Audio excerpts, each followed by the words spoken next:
Jésus a attaché une immense valeur à la vue spirituelle, comme une lecture de l'évangile de Jean nous le montrera. Les yeux ont été, dans son enseignement, un critère de vie ou de mort. En effet, une œuvre fondamentale et prééminente du Saint-Esprit a un rapport avec une illumination spirituelle, et cela de façon suprême quant à l'importance du Fils de Dieu Jésus-Christ. Tout est contenu dans les Écritures, mais cependant nos yeux peuvent être tenus. Soyons tout à fait catégoriques en affirmant que nous ne pourrons jamais voir l'Église jusqu'à ce que nous ayons vu le Fils de Dieu. Et nous ne pouvons pas vraiment voir le Fils de Dieu sans voir l'Église.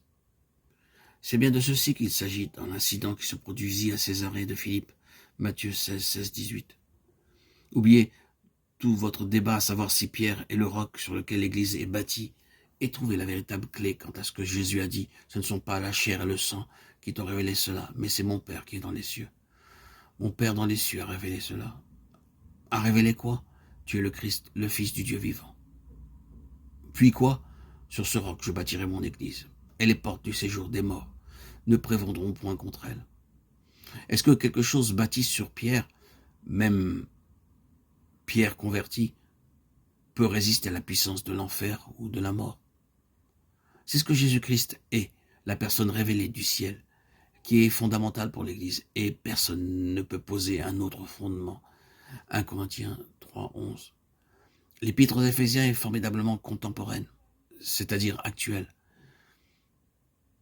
À notre époque, il est d'usage de façon pratiquement instinctive pour des chrétiens qui se rencontrent pour la première fois de demander à quelle dénomination, mission ou société appartenez-vous.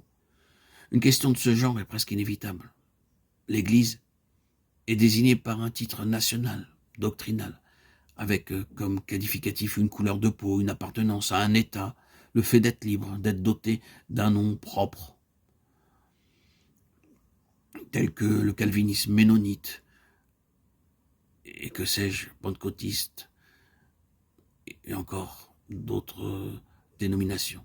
Si l'apôtre Paul devait revenir aujourd'hui au milieu de la chrétienté et que l'on devait lui poser une telle question quant à l'association, son adhésion en tant que membre, il ouvrirait de grands yeux et regarderait avec un étonnement mêlé de tristesse et dirait « Oh frère, j'ai vu Jésus, le Fils de Dieu, et en le voyant j'ai vu l'Église.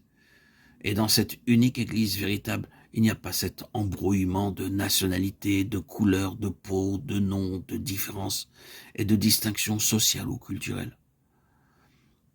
En Jésus-Christ, il n'y a plus ni juif ni grec, il n'y a plus ni esclave ni libre, il n'y a plus ni homme ni femme, car tous vous êtes un en Jésus-Christ. Galates 3, 28. Il n'y a ici ni grec, ni juif, ni circoncis, ni incirconcis, ni barbare, ni scythe, ni esclave, ni libre, mais Christ est tout et en tous. Colossiens 3, 11. Il ajouterait, il ne peut y avoir Paul, Apollos, Céphas ou quelque autre nom. La moindre vision de Christ comme telle devrait révolutionner notre phraséologie, notre façon de parler.